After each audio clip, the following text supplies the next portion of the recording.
E eu vou começar oficialmente, então. Bem-vindos e bem-vindas a todos e a todas. Hoje a gente comemora o Dia Mundial, né, da Motricidade Orofacial. E a nossa comemoração hoje está sendo nesse momento especial e eu já vou fazer a apresentação da nossa convidada ilustre. Meu nome é Gisele Stumpf, eu sou fonoaudióloga e eu sou atualmente conselheira do Conselho Regional de Fonoaudiologia aqui da Primeira Região, Rio de Janeiro. Então sejam todos bem-vindos e esse momento é feito para você. E fonoaudiólogo, fonoaudióloga, se você conhece alguém, alguma família, pessoas perto, ao seu redor, pacientes, que tem alguma criança, alguma adolescente, algum jovem que tem dificuldade na alimentação, encaminha para essa pessoa essa live, também a galera pelo Instagram, e de qualquer forma, pode até mais para frente acessar, porque vai ficar registrado, e com certeza será um material de grande valia para que algumas informações possam ser desmistificadas, tá?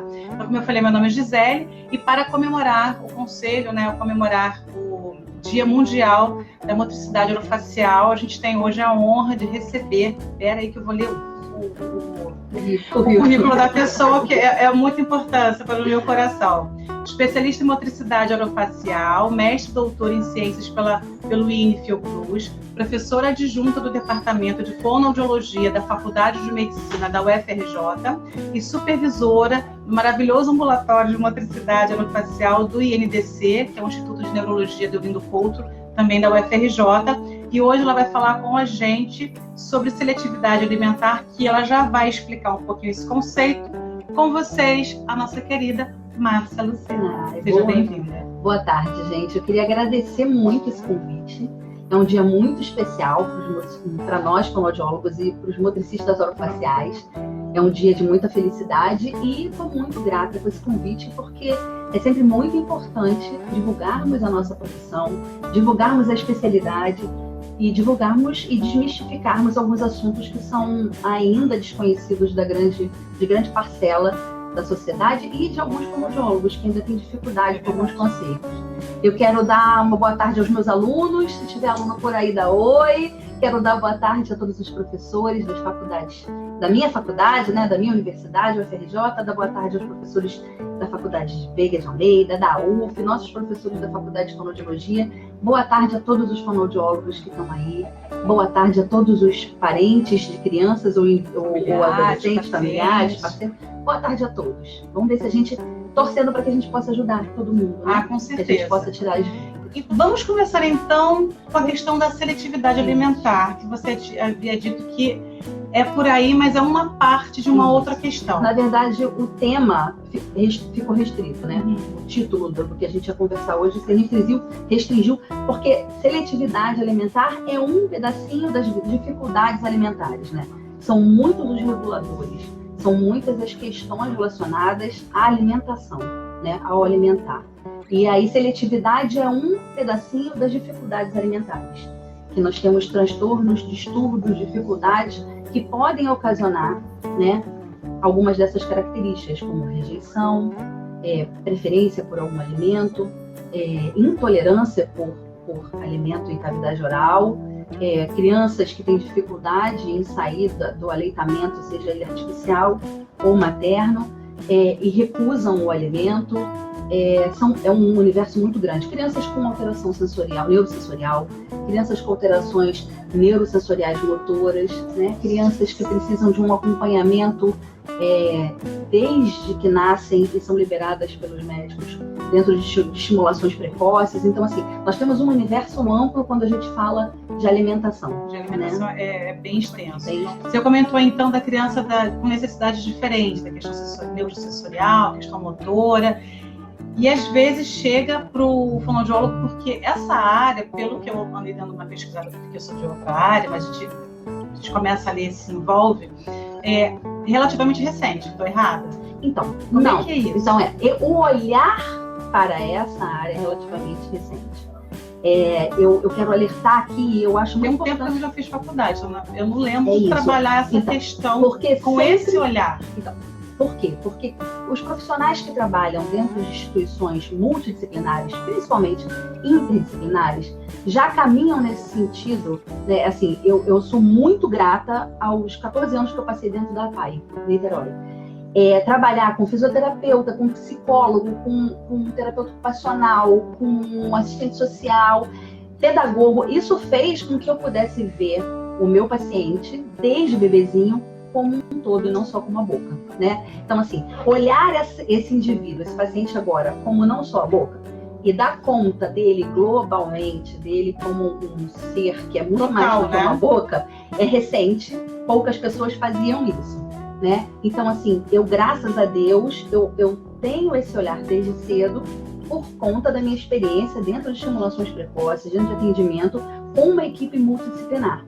E lá a gente percebia já que mesmo no encefalopata pequenininho, né, você não tem como orientar uma família ou fazer um trabalho se essa criança não estiver posturada, se essa criança não estiver te olhando, se essa criança não estiver com você, envolvida no processo, né, de introdução, ou de reabilitação, ou de habilitação, ou de orientação. Nenhum processo se faz se a criança, se o indivíduo não está com você. Se você está cutucando uma boca que não tem um corpo. Se você está cutucando ou invadindo uma boca que não tem um corpinho em volta. Então, a gente não participa desse processo muitas vezes a gente desrespeita o nosso paciente, sabe, Gisele? Muitas vezes a gente invade cavidade oral, invade cavidade nasal. Mesmo criança, segura, eu aprendi que você conversa e não, mesmo não, principalmente, né? Principalmente criança, perdão. Essa questão de pedir licença, de ver se a criança está te autorizando, se ela está criando, se você está conseguindo estabelecer e vice-versa, esse elo de confiança, porque imagina. E quando você fala de alimentação, na verdade, a gente não consegue falar de alimentação sem falar do social e do emocional, né?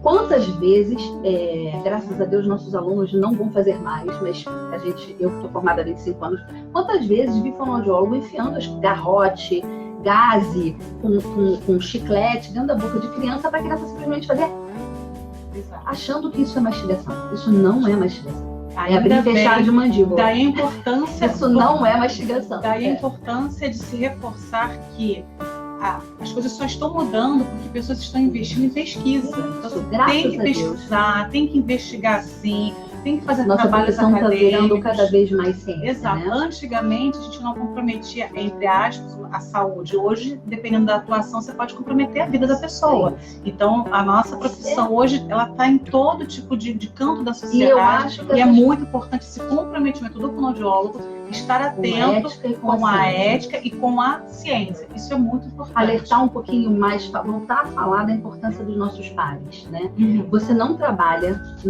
de jeito nenhum em motricidade orofacial e nenhuma outra área sem fazer uma parceria muito séria, muito bacana e interdisciplinar com os nossos pares, né? No caso da motricidade orofacial, muito com o otorrinolaringologista, muito com o odontólogo, né? Seja ele odontopediatra, ou ortopedia dos maxilares, ou ortodontia. A gente trabalha muito com essa parceria e você entender do que você está falando, o profissional entender do que ele está falando, e vocês não se respeitarem, não se invadirem, isso vira um trabalho muito rico. Só quem ganha é o paciente e a família. Isso que eu ia falar, essa troca é rica, é importante para cada um executar ainda melhor a sua função. E é o paciente. A gente tem que entender que não é questão do ego profissional, é questão do que a gente pode fazer para que esse paciente seja beneficiado pela ciência que está sendo trocada ali. Quando a gente está falando, pode falar. A questão de ver, você concluir esse raciocínio, depois a gente pode voltar para o início, digamos assim, do tipo, como que... é manha, né? Porque a gente escuta, eu tô com uma nenenzinha de 8 meses, eu tô retornando agora no início do ano para o conselho, e onde surge? É manha, não é? Isso foi falta de dar qualquer comida ou não, porque as informações, a cultura às vezes atrapalha muito essa ciência do minha avó falou, minha mãe fala, e o que eu faço é assim, e aí você vê uma repetição de agressão à criança, de não respeitar, porque é assim, e não considera aquele ser. Então assim, qual seria o ideal de início dessa relação que você falou? A alimentação uma situação que é do social. A gente falou das questões, nós começamos falando das questões mecânicas, né? Assim, mastigação, deglutição, elas não são estanques, né? Se alimentar tem apetite. E apetite é apetite para tudo. Você tem que ter apetite para viver, apetite para andar, apetite para vir aqui, apetite para assistir essa live. Então, assim, se alimentar, ela permeia a vida do ser humano, porque a gente comemora, né? A gente comemora, a gente se reúne e comemora. E ao redor da mesa, né? A alimentação é muito importante para a sociedade. Pensando na família, né? Assim, é manha? E se for manha? E se for manha? E se for manha e essa família estiver te procurando, falando, eu não sei como lidar com essa manha? Você é o profissional que está ali sendo buscado, procurado por essa família, porque ela está pedindo ajuda, socorro. Eu sempre falo para os meus alunos, se um paciente chegar no seu ambulatório, no seu consultório, na sua clínica, pedindo socorro, e ele sentir no seu olhar algum julgamento, algum juízo de moral, a relação terapeuta-família faz assim, imediatamente. E é bem provável que essa pessoa, né, que essa família, não procure outro fonoaudiólogo. Já está machucada. Já machucou. Essa família já está machucada. Para chegar em vocês, provavelmente, essa família já está preocupada, machucada. Nós somos mamíferos, né? Mãe e pai e as pessoas que cuidam, os cuidadores das crianças, elas querem, na verdade, que as crianças se alimentem. Não importa, porque não são fonoaudiólogos andando por aí criando suas crianças, são cuidadores que querem seus filhos alimentados, eles querem alimentar seus filhos. Então, não importa se é furando o umbigo da mamadeira e enfiando a criança com a criança deitada, não importa se é invadindo a criança, não importa se é dando o alimento. Então, essa família não sabe o que fazer. Ela está te procurando porque ela quer aprender como fazer. Existem caminhos. E o julgamento, meu Deus, mas é uma manha, não vai ajudar essa família, essa criança. Sim, pode ser que essa criança esteja com uma rigidez comportamental que não seja alguma coisa dentro do espectro neurosensorial ou dentro do espectro autista. Pode ser que essa criança esteja só com uma questão aí, a princípio, comportamental. Tem como a gente andar de mãozinha dada com essa família e falar, vamos juntos, vamos tentar ajudar vocês nessa introdução alimentar, né? Nesse ajuste dessa introdução alimentar. Então, como que participa então, o fonoaudiólogo nessa identificação do... Primeiro, que pelo que você está falando, que eu estou entendendo, é tirar a sua própria roupa e entender que você é o profissional da área da saúde, que você vai acolher inicialmente essa família, para que depois, estabelecida essa ponte, né, essa relação, você possa ajudá-los a essa condução da alimentação. Certo? Uma boa anamnese, ela vai ajudar você a fazer isso, né? Se não você pensar das questões só clínicas, uma boa anamnese, ela vai fazer você ver essa família, né? Então, que uma anamnese tenha um bate-papo, porque assim, os protocolos, eles são muito importantes, principalmente para pesquisa, para publicações, para estudo, para nortear a vida de um profissional que está começando a sua vida profissional, mas ele não pode te engessar. Então, você está ali, numa anamnese, num bate-papo com uma família, você percebeu que aquela família está cheia de coisas para te falar que não está na sua anamnese, vira a folhinha e começa a anotar, viu? Ouve, bate-papo mesmo. Isso. Então, assim, a gente precisa abrir o nosso olhar, abrir o nosso ouvir, para que a gente possa, de verdade, entender quais são os caminhos que essa família construiu junto com esse indivíduo, com essa criança, com esse adolescente, com esse jovem, e que o que está machucando eles ali. Não é machucando todo mundo, né? É evitar, às vezes, eu percebo essa questão do seu próprio filtro, que eu acho, que eu deixo de achar, não. É entender o que faz sentido para eles, para que você, até depois assim, da questão da orientação, poder fazer alguns ajustes, fazer também numa linguagem que possa fazer sentido para essa família, porque aí em si ela vai conseguir abraçar essa sua orientação e vai ser mais eficaz todo esse acompanhamento. Né? E assim, eu acho que é importante a gente também se instrumentalizar, sabe? É importante a gente entender, estudar, buscar artigos, buscar novos conhecimentos. Estudar. Porque, assim, às vezes o que a gente tem de conhecimento ali não serve ainda para a gente dar todo o suporte que aquela família precisa. Então, a gente vai buscar, a gente vai procurar, a gente não vai cansar de procurar. Graças a Deus, a medicina tem caminhado muito no sentido de que é primordial, né? Saúde não é mais ausência de doença. Saúde é bem-estar físico, emocional, social. Então, assim, a gente entende também que a gente precisa proporcionar um conforto emocional, social, para essa família e para esse indivíduo. E nesse caminho tem surgido linhas muito interessantes que ajudam na introdução alimentar. O BLW, que é o Desmame Guiado pelo Bebê, quem não conhece, conheça. Nós temos várias páginas no Instagram, páginas no Facebook. Eu indico muito o Mundo BLW no Instagram, que é uma mãe que faz o passo a passo com essas crianças, né? De introdução alimentar. A introdução alimentar guiada pelo bebê, né? As experiências sensoriais. A criança utilizando o alimento, né? Com autonomia. Quantas vezes a gente vê as famílias, nós vemos as pessoas que não deixam a criança encostar na comida, né? E como é importante eu sempre pensei nessa questão de uma forma muito rica de fazer a vitamina S, né? A vacina S, que é da sujeira, deixar brincar realmente no parquinho, deixar ir pro chão, o cachorro passou, tapete, sem querer explorar o espaço para que ela possa, depois dessa coordenação e estímulo externo, ela ir escolhendo e experimentando, porque a boquinha é quase uma terceira mãozinha, né? Assim, os próprios receptores de mão, boca, eles são muito ricos, né? Essa experiência, né? Da textura do alimento, da cor do alimento, do cheirinho do alimento, né? De enquanto o alimento está sendo cozidinho e a gente fala, olha o cheirinho, olha a cor, né? E a criança que tem alguma alteração sensorial, experimentar mesmo que ele tenha repulsa, você ajuda ele a chegar nessa textura com a mão, a colocar a mãozinha na boca. O BLW, ele é um método, uma filosofia que é muito difícil das pessoas que estão aqui eu vou dar tudo de colher para minha criança para não engasgar, que ela vá direto para o puro BLW. Mas se você conhece como profissional o método de autonomia da criança, do desmame guiado pelo bebê, se você entende que essa criança pode viver essas experiências, a gente pode chegar no híbrido. Exato. A gente pode chegar num que não está violentando essa mãe, não está deixando essa mãe assustada, mas está fazendo com que essa criança tenha experiências de autonomia. E quando nós, profissionais, confiamos no que a gente está falando para o pai e para a mãe, eles vêm com a gente. Eles vêm com a gente. Com carinho, com cuidado, com afeto, eles vêm com a gente, né?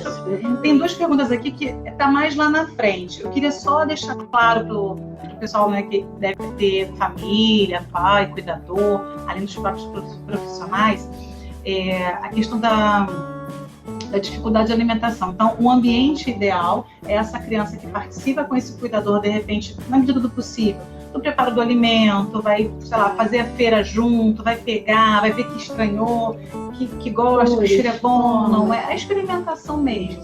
Deixar essa criança explorar o ambiente dela, ela ver o alimento, ela poder participar na medida do possível do alimento, como uma frase antiga, né? Se sujar faz bem, é coisa de criança realmente, porque isso faz parte para trazer, né, da vida da criança, para trazer essa experiência para o paladar aqui, para esses receptores. É importante a gente falar, Gisele, que mesmo com você fornecendo essas experiências para algumas crianças, isso não vai ser suficiente. Se a gente está falando de criança dentro do espectro autista, de criança com alteração neurosensorial, com criança com alteração motora, né, central, se a gente está falando de criança que está dentro de alguma alteração maior, alguma dificuldade maior, essa família, com essa orientação da gente, pode pensar, poxa, mas eu fiz tudo certinho. Eu fiz tudo certinho. A primeira coisa que a gente tem que entender é que quando a gente oferece a comida, quando a gente só deposita a comida na boca, seja do idoso neurológico, seja da criança, seja do jovem encefalopata, a gente não está fazendo com que essa pessoa, com esse indivíduo, tenha ação autônoma, ativa, seja ativo nessa função. Então, a gente tudo pode ajustar para todas as verdades. A gente tem que lembrar que cada vez mais tem estudos que relacionam o transtorno do espectro autista com as defasagens das funções executivas, né? E mastigar é a função executiva, mastigar é a função aprendida, né? Então, se eu tenho inabilidade em função executiva, se eu tenho alteração em função executiva, eu não consigo romper um padrão. Então, eu só fico naquele tipo de alimento. Eu viro o seletivo extremo. Eu não consigo flexibilidade, né, nos meus talentos para que eu possa pensar, não, eu posso ir por esse caminho. Então, essa criança que tem uma alteração um pouco mais severa, essa criança que precisa um pouco mais dos cuidadores e dos profissionais norteando, ajudando, de mãozinha dada com ele, falando, olha, a gente pode experimentar, eu posso ser a sua flexibilidade, eu posso fornecer essa flexibilidade para você. Eu estava, nessas minhas leituras, vendo que eu acho um ponto muito curioso, que é a experimentação faz com que a criança tenha curiosidade pelos estímulos sensoriais e ela traga e experimente aqui. Então, quando a criança também está numa dificuldade dessas, que você já enumerou, é importante respeitar a criança. Quando você está ofertando algum tipo de estímulo na própria terapia, ou na hora que você orienta também fazer em casa, mas nunca come. Deixá-la, que à medida do tempo, ela vai trazendo isso. Eu não consigo também entender terapia infantil nenhuma sem a família envolvida. Não consigo entender. Não consigo entender o terapeuta que atende a criança e que não coloca a família dentro da terapia e que não envolve a família na terapia. Não existe reabilitação infantil sem integração com família e com escola e não existe resultado. O resultado é efêmero se a gente não envolve todo mundo que está com aquela criança. A pessoa acha que a responsabilidade é sua, mas assim, todo um contexto familiar que essa família veio, precisa retornar para essa orientação. Os parceiros que trabalham junto da fonoaudiologia e da família, né, nas dificuldades alimentares, o psicólogo é muito importante, né? O pedagogo é muito importante. Lembrando que até você conseguir uma brecha com essa família para dizer que de repente a família também, não só a criança, porque às vezes os responsáveis podem considerar, não, vou providenciar para ele. E às vezes é até um pouco difícil isso acontecer. Isso. Às vezes a família precisa também do próprio psicólogo. Às vezes não sempre. Não, sempre, mas também não tem psicólogo que atenda a criança que não envolva família. É isso, então, assim, você quando leva o seu filho, né? Você quando leva o seu filho à terapia, estamos todos nos reabilitando. É isso, estamos todos. E aí, assim, esse psicólogo também vai mostrar para essa família que estamos todos nos cuidando. É cuidado, né? É cuidado integral, é cuidado dessa célula. Essa família é uma célula viva, pulsante, em que todos nós somos reflexos das relações que nós construímos ali. Falamos sobre o ideal de início da introdução alimentar, que na verdade não começa a introdução alimentar, mas eu acho que parte da questão também da amamentação, seja ela natural ou com a mamadeira, enfim, cada um tem um contexto, que tem que ser um ambiente, né, que cria um vínculo, uma troca, que não é só encher a boca de coisa para engolir, mas que possa encher também os corações, o afeto, etc. A parte da introdução alimentar que é importante. Muito difícil no dia a dia. Muito difícil, porque isso é lindo, poético, lindo. Mas no corre-corre, no dia a dia, do que nós estamos assim, outro alerta. Ao orientar uma família, você não está orientando uma família para viver no mundo encantado de Bob. Você está orientando uma família para viver no planeta Terra, no Rio de Janeiro, ou em São Paulo, ou no Brasil. Escuta, para saber como que você vai conseguir orientar que faça sentido. No cotidiano deles, né? Porque senão a gente começa a traçar planos mirabolantes, lindos no papel, lindos. Colocar horas, contexto. Que não se encaixam na vida daquela família. Escuta. E de novo é machucado, de novo a família chata, fracassei. Exato. Isso é muito frustrante e a pessoa vai aprendendo simplesmente a carregar aquilo para o resto da vida. Então a gente já falou mais ou menos o ideal. Eu queria que você falasse, tanto para familiares, de repente, que estão nos ouvindo, ou outros fonoaudiólogos, o que não fazer. Sabe? Olha, eu observo, já escuto, percebo que esses são alguns erros que são difíceis. A orientação. Evite tal coisa. Então, a orientação no aleitamento artificial, né? Quando não é possível o aleitamento materno, que é vacina, que é cuidado, que é proteção para desenvolvimento do sistema espermatognático. Quando não é possível, existe a possibilidade de um aleitamento artificial que não seja com a criança deitada, com um bico furado, com um bico que não seja ortodôntico, ou os copos de transição. Então, assim, existem possibilidades no aleitamento artificial que são ajustes de postura, ajustes de utensílios, que a gente pode orientar e que pode ajudar essa família a passar por esse processo. Na transição, que, assim, mesmo para as crianças que fazem o aleitamento artificial, né, que fazem esses primeiros 6 meses, a gente tem que ter cuidado também com essa história de começar a alimentar a criança aos 4 meses. Muitos pediatras orientam isso. Assim. Eu confesso que, assim, como eu falei, eu não sei se todos aqui ouviram, mas eu tenho uma bebê agora de 8 meses e que no terceiro a médica já tinha olhado, vai começar a trabalhar mês que vem, vamos começar a introduzir tal e tal alimento. Eu falei assim, olha, de acordo com a Organização Mundial da Saúde, a OMIFONO, né? Eu vou manter o aleitamento materno exclusivo até o 6º mês. Eu estou tirando na bombinha, congelando com o método certo. e eu vou optar por esse Mas caminho. imagina se você não é uma mãe orientada, né? É isso que eu falo, porque porque eu tenho uma outra filha de 9 anos, eu tenho experiência nesse contexto. Eu já comecei já do 4º para o 5º mês. Porque, na verdade, a gente está falando do cotidiano, né? Assim, Assim, muitas mães saem ao 4º mês e deixam as crianças na creche de novo, não é um fantástico mundo de bola. Não é um Às vezes fantástico. você não tem Mas como. se a gente pensar em fisiologia infantil, se a gente pensar que uma criança, ela precisa, né? A criança que não é uma criança com alteração motora central, Isso é né? importante ressaltar. A criança que não é uma criança com alteração motora central. Ela precisa estar sentada para que a cervical dela esteja mais firme. A erupção desses dentes acontece quando essa boca tem um espaço maior, essa mandíbula já migrou para frente. Esse complexo laríngeo já desceu um pouquinho. Eu já tenho cavidade oral para a erupção, né? Desses primeiros dentes, eu já tenho uma cervical mais firme. Então, essa postura é adequada para o aprendizado da função mastigação. Não sei, assim, todo mundo que está, provavelmente a grande maioria das pessoas que estão nos assistindo, já ofereceu a primeira colher, já viu um bebê experimentando a primeira colher do seu alimento? O que ele vai fazer? Ele vai sugar aquela colher, né? Ele mama a colherzinha. Até que no 2º, 3º dia ele abre a boca para aquela colherzinha. Até no 2º que já está abrindo. Mas o padrão de mastigação é um padrão aprendido que amadurece com a erupção desses dentes, né? Com a estrutura dessa cavidade oral e com a possibilidade dessa presença que a gente possa apresentar para ele. O quanto antes era essa hierarquia alimentar, antes era papinha, tá tudo batido. Depois, e aí assim, a gente vê que essa criança já pode ter experiências mais sólidas. Voltando a dizer, se é uma criança, né, que ela está dentro de um desenvolvimento típico, né, a gente já pode começar a dar essa experiência. Para as crianças que não estão dentro, né, desse desenvolvimento neurotípico, a gente pode fornecer experiências, um pouco mais de cautela. Essa criança não pode estar fora de uma estimulação precoce. E a gente sabe que, assim, no Rio de Janeiro isso me entristece muito. Nós recebemos muitas crianças pequenininhas lá no ambulatório da FRJ que passaram 1 ano em estimulação precoce só com fisioterapia, sem fonoaudiologia.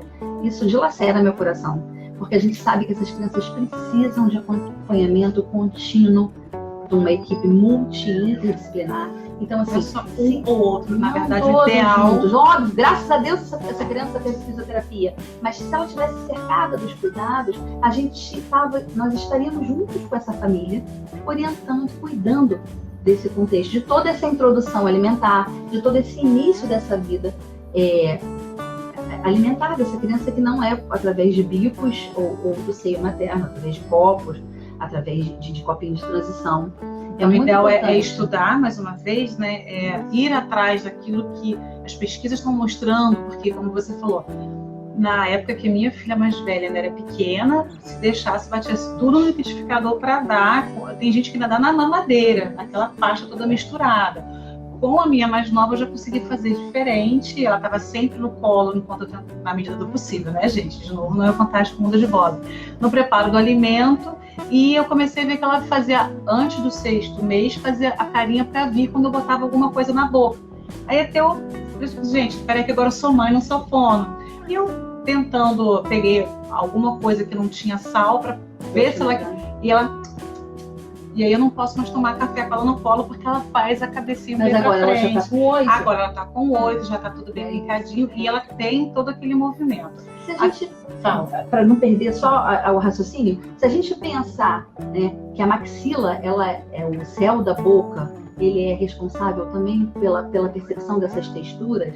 Quanto mais eu forneço, né, essa língua nesse contato com o céu da boca, né, toda a musculatura trabalhando, quanto mais texturas diferentes eu forneço, né, sabores diferentes eu forneço para essa cavidade oral, mais estímulos de crescimento e desenvolvimento saudável essa cavidade oral tem, né? É a importância do fonoaudiólogo para essa questão da orientação, ele poder estudar, porque hoje o padrão de introdução alimentar ele também está diferente, está evoluído, está aperfeiçoando isso, né? Hoje, por exemplo, eu já consigo dar os legumes separadinhos, numa textura hoje já mais firme para ela. Não, a gente continua no Instagram, continuamos. Mais firme para ela, ela está explorando aí, é bonitinho, porque ela já está com os 2 dentinhos, e ela faz, eu já vejo um movimento de língua. Então, gente, agora é a fono olhando para a filha. Laboratório. Ela está sendo muito laboratório.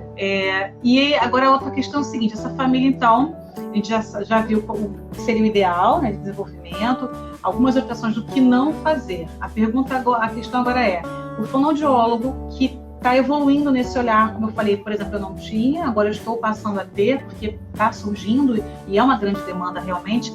Chega uma família, muitas vezes, aquela alteração fonética, fonológica, até uma questão de linguagem, na hora que a gente vai investigar, pode ser que esteja por trás, e geralmente está, um déficit na estimulação e aí no âmbito geral. Pode acontecer, está associado, não a questão necessariamente de seletividade alimentar, mas a uma criança que você, depois que vai investigar, vê que esse movimento da alimentação não é um dos mais ricos. Não, que a gente deixe bem, assim, óbvio, a criança é um todo.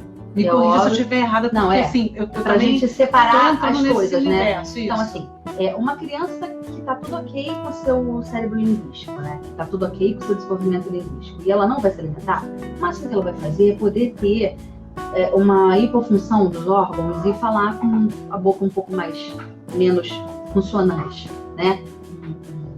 A funcionalidade, vão ter os ajustes que são os ajustes articulatórios, mas com uma linguagem íntegra, com uma narrativa perfeita, né? Então a gente não pode dizer que uma alteração de alimentação vai mexer com a linguagem da criança, né? O que a gente sempre escutou falar é que os órgãos fonoarticulatórios, eles se enriquecem, elaboram, crescem com o desenvolvimento adequado das funções que antecedem a fala, né? É por isso que a gente chamou a vida toda de funções pré-fônicas, né? Funções que antecedem a fala. Sugar, respirar, mastigar, deglutir, são funções pré-fônicas porque elas antecedem a aquisição da linguagem verbal, da fala. Mas as alterações miofuncionais orofaciais, elas impactam no que é articulatório. Elas impactam na articulação do fone, né? Elas não impactam na construção da linguagem. Óbvio que essa criança, ela pode ter um conjunto de coisas, né? Se ela for uma criança com uma alteração genética, com uma alteração neurológica, com uma alteração sensorial, ela pode ter um conjunto de coisas. Mas a gente tem que deixar bem claro que mastigar bem, deglutir bem, respirar bem, não vai fazer uma criança não ter uma alteração de linguagem se ela tiver. Vai ajudar, sim, a essa boquinha estar pronta para fazer uma riqueza articulatória, né? E essa confusão é muito importante da gente esclarecer. A gente está vindo um pouquinho para o lado da fala, mas a gente tem que entender também que exercício miofuncional orofacial não vai sozinho reabilitar a fala. Isso é um papo para a gente ter lá na frente, porque senão a gente vai entrar em fala. Não, vai entrar, mas é só para deixar claro, porque geralmente quando surge um assunto, entre aspas, novo, ou que começa a ter uma grande divulgação, as pessoas tendem a botar tudo numa sacola só. Né? Não então, por isso que... Não, uma coisa é uma coisa, a outra coisa é outra coisa. Vamos aqui, temos duas perguntas. Se eu não me engano, é Isabel Monteiro e Cláudia Andrade, parece... Se eu tiver... foram temas similares. Seletividade após o AVC, após a cirurgia bariátrica, cirurgia coronariana e aderência no trânsito intestinal. Muitas possibilidades de trabalho com equipe multi. Identificar atores do processo, como atuar individualmente ou coletivamente, respeitando os espaços e os momentos de intervenção.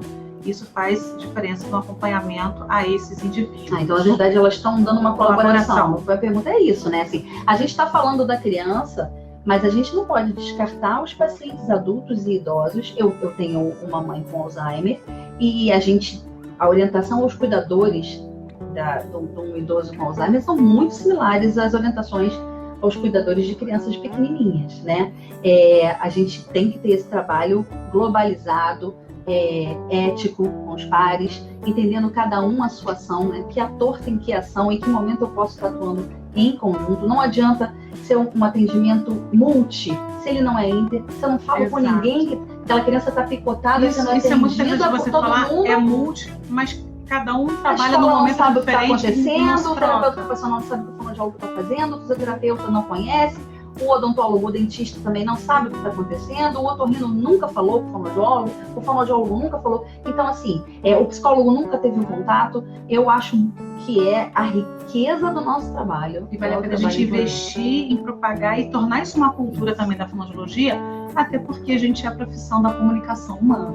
Então, eu acho que é bem significativo. E isso, assim, se a gente entender, quando a gente fala de cuidado, Eu falo para os meus alunos assim, nós somos fonoaudiólogos, eu posso ter todos os títulos, mas eu sou uma cuidadora, né? Nós somos cuidadores. E se a gente não faz um vínculo de afeto, e daí eu não estou falando, você é minha amiguinha, não é isso que eu estou falando, né? Porque a gente precisa profissionalizar o nosso trabalho, mas a gente tem afeto, é um afeto do cuidado, é um afeto do acesso, é um afeto do olho no olho, é um afeto do eu entendo o que você está passando, eu vou te dar a mão e a gente vai conseguir caminhar juntinho. É desse afeto que eu estou falando. Uma vez eu ouvi um neuropediatra falando que o afeto é a cola dos neurônios, e é isso.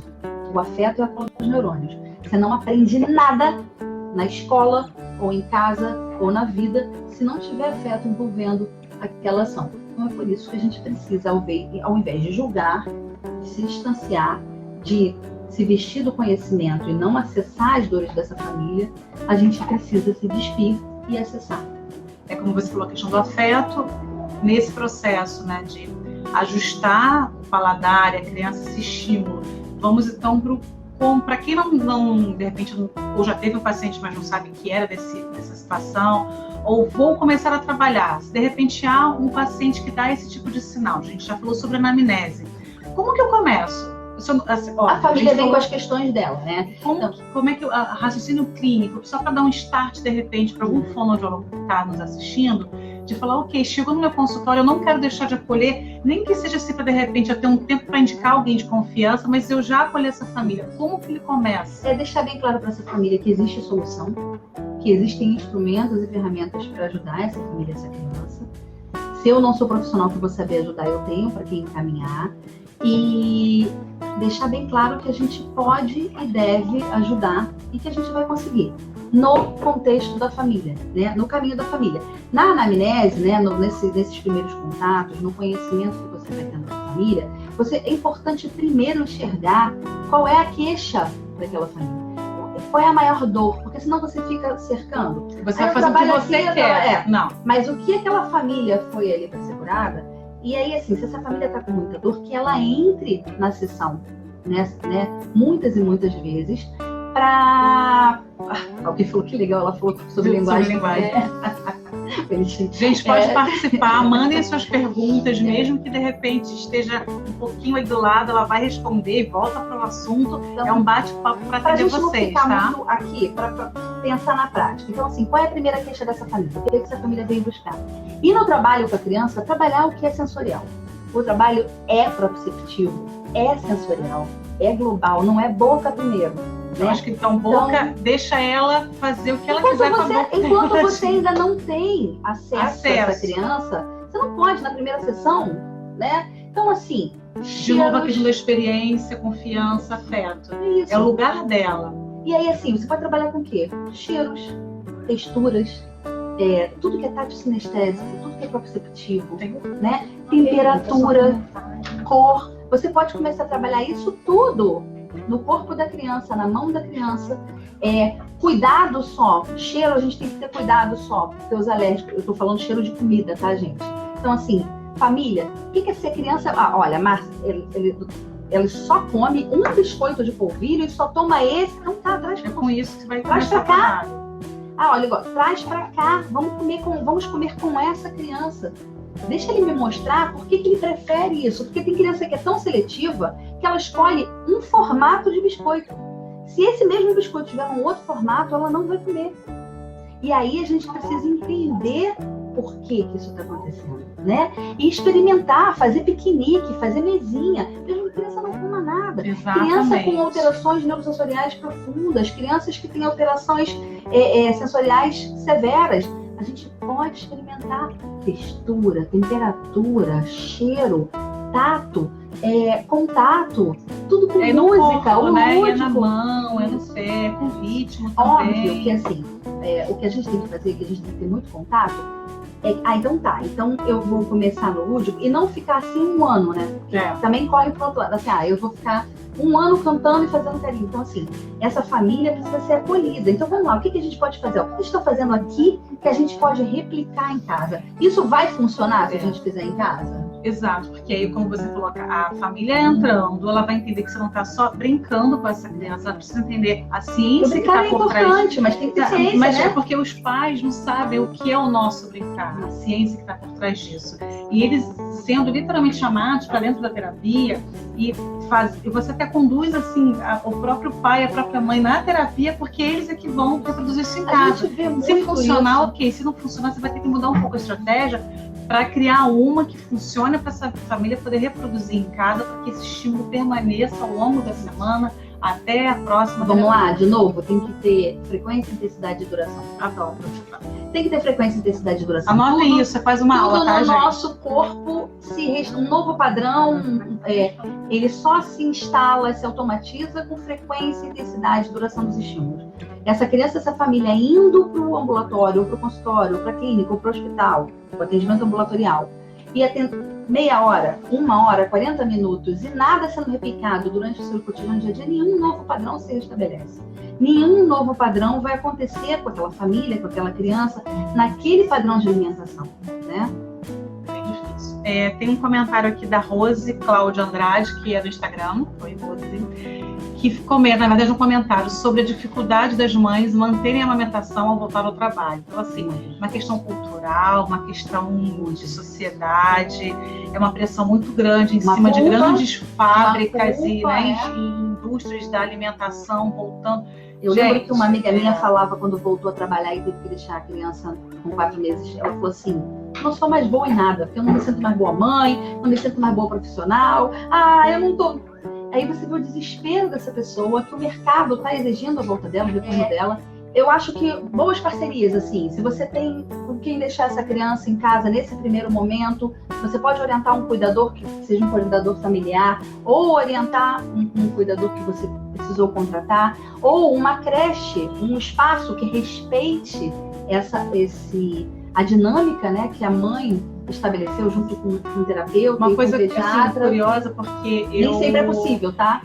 Gente, então nem assim, sejam, possível. No caso, mães, sejam muito firmes na boa decisão que vocês forem tomar e conscientizem, né, no caso, pai e familiares, da importância dessa sua decisão.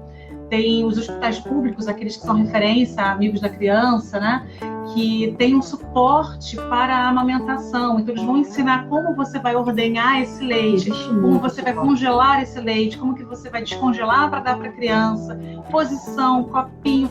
Você tem como buscar informação. Por exemplo, eu voltei a trabalhar, minha filha tinha entre 4 e 5 meses, eu tive a facilidade de não voltar no horário integral, mas o leitinho estava lá. Então, hoje eu ainda consigo doar leite, então, por favor, façam campanha para doação de leite, que tem outros bebês que precisam, que a mãe, por algum motivo, não pôde, enfim. Isso é muito importante. Nós precisamos ser replicadores dessas informações, porque tem gente que não acessa esse tipo de informação. Tem gente... E aí, assim, eu tive com uma criança, avaliando uma criança síndrome de Down bem pequenininha, tudo ok. A criança mora em outra região, então não pôde ficar em atendimento lá no ambulatório, não pôde ficar em atendimento com a gente. Foi orientada a criança sugando o seio materno bem, com desenvolvimento, uma curva de crescimento boa, um padrão de repouso muito bacana. E o pediatra pediu aos 3 meses que ela começasse com a introdução alimentar.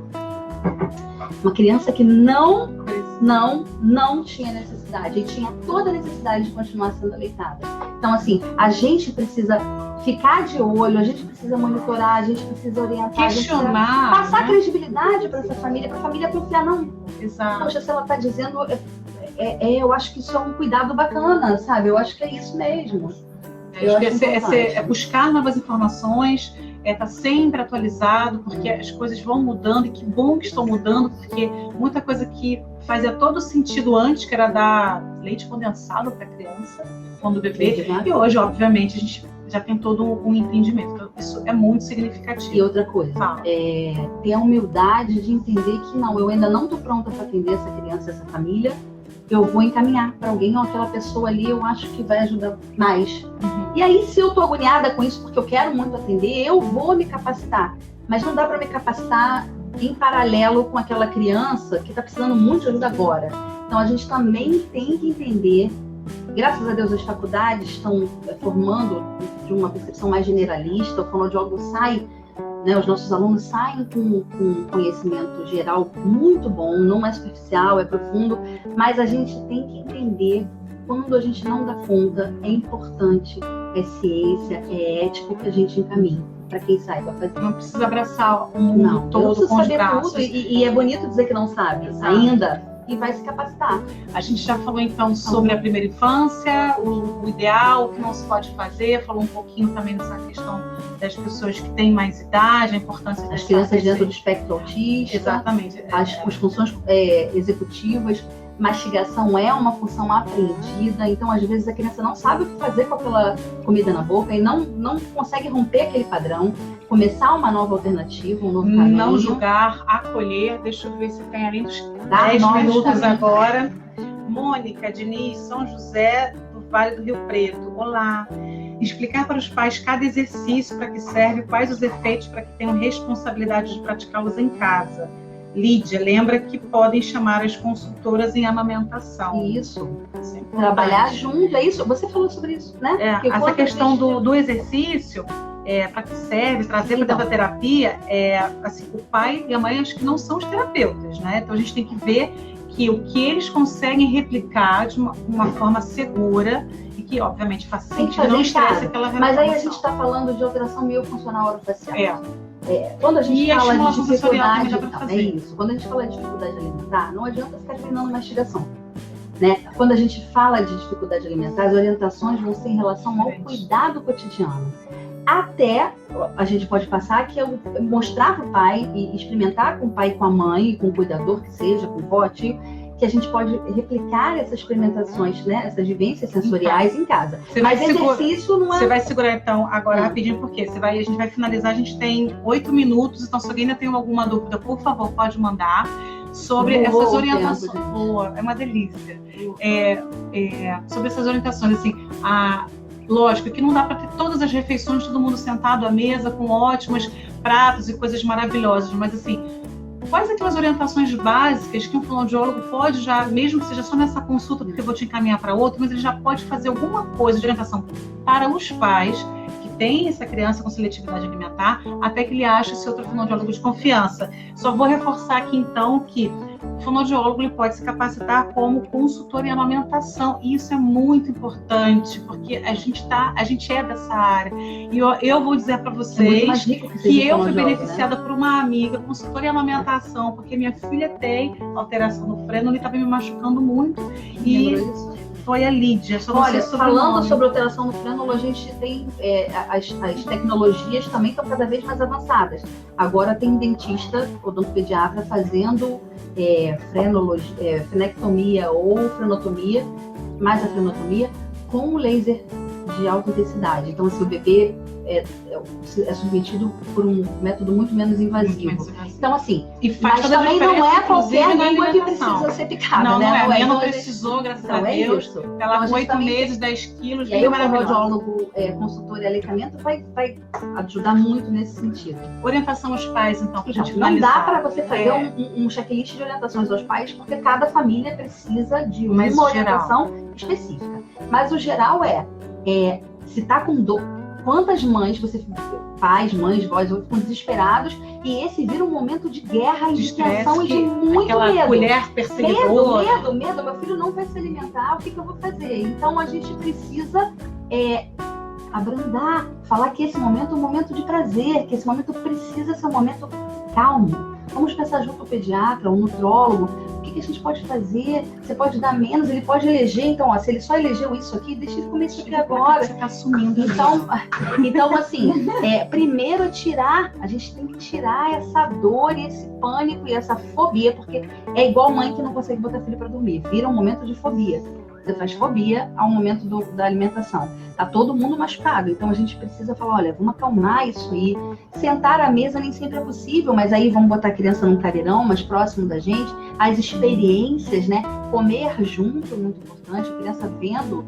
Sem distratores, isso é uma coisa muito importante. Tá? Sem distratores. Sem coisas sem distratores. Televisão, musiquinha, brinquedo. Mas aí você pega aquela criança dentro do espectro autista, você vai tentar começar a mudar um padrão de alimentação dele, aí você tira o que deixa ele Faz organizado. a transição. Então, calma também. Calma, desesperar, mais desesperada. Eu sou completamente a favor da criança não comer no liquidificador. Querida Márcia Lucena, professora, doutora, querida muito amiga, bom. muito Bom. obrigada. É um prazer inenarrável. Fala, a bolsa. Tá falando a bolsa, agora que eu entendi o que é. Quero agradecer a sua presença. Eu que agradeço o Márcia, convite. ela meus tá. amigos. Eu que Ela agradeço. passou por uma acabando? cirurgia, Um um monte de coração. Ah. É tudo pra você, Márcia. Ela fez uma cirurgia há pouco tempo, então ela está aqui no comprometimento, olha, com a fonoaudiologia, com vocês, fonoaudiólogos, alunos, ex-alunos. Muito obrigada. A gente ama mesmo. muito o que a gente faz, né? A gente ama muito a fonoaudiologia, a gente ama muito o que a gente faz. Então, é um prazer imenso poder falar da fonoaudiologia. Obrigada pelo profissional que você é, Obrigada por tanta por coisa ter que eu vindo. aprendi com você, tão generosa, meu Deus. E um mimo do nosso Conselho Ai. Regional de Fonoaudiologia. Não vou nem dizer que Tá. não precisa, que eu adoro ganhar presente. Adoro. Não tem chocolate, mas eu vou te levar chocolate. Olha isso, que fofo. Gente, Minha filha falou que isso aqui é um mini coração. Tem meu coração tem pra fazer um negócio assim, né? O meu Gente, ai, Material. esse material está, Pode material divulgar, está então. Deixa eu maravilhoso, mostrar aqui, ó. gente. Esse material está maravilhoso. A gente está com 2 caixas lá no NDC, vamos levar para a escola de pacientes, dá para os pais. Tem Tem um adesivo? Cadê o adesivo? Quem vier ao ponto, deixa eu achar para você aqui. A nossa presidente da Canetinha. comissão de divulgação está falando que tem o adesivo. A gente vai achar o adesivo aqui. Cadê? Eu não achei não, presidente. Da comissão. Então, ó. Todo mundo que vier ao conselho Olha vai que ganhar lindo. adesivo, Ficou lindo tem isso aqui, material, ó. liga para Peraí. cá, vai agendar para receber. Ai, Olha que adorei. lindo. Orgulho de ser fonoaudiólogo. Temos. Temos. Orgulho, temos. Temos. Então, para cada um de vocês que nos assistiu, que nos acompanhou, muito obrigada pela Obrigada presença, pela pelo acompanhamento. Compartilhe esse material com quem você acha que vai se beneficiar. Bom estudo, bom treino e mais uma vez muito obrigada. Viva a motricidade orofacial. Uhul! Feliz Dia Mundial!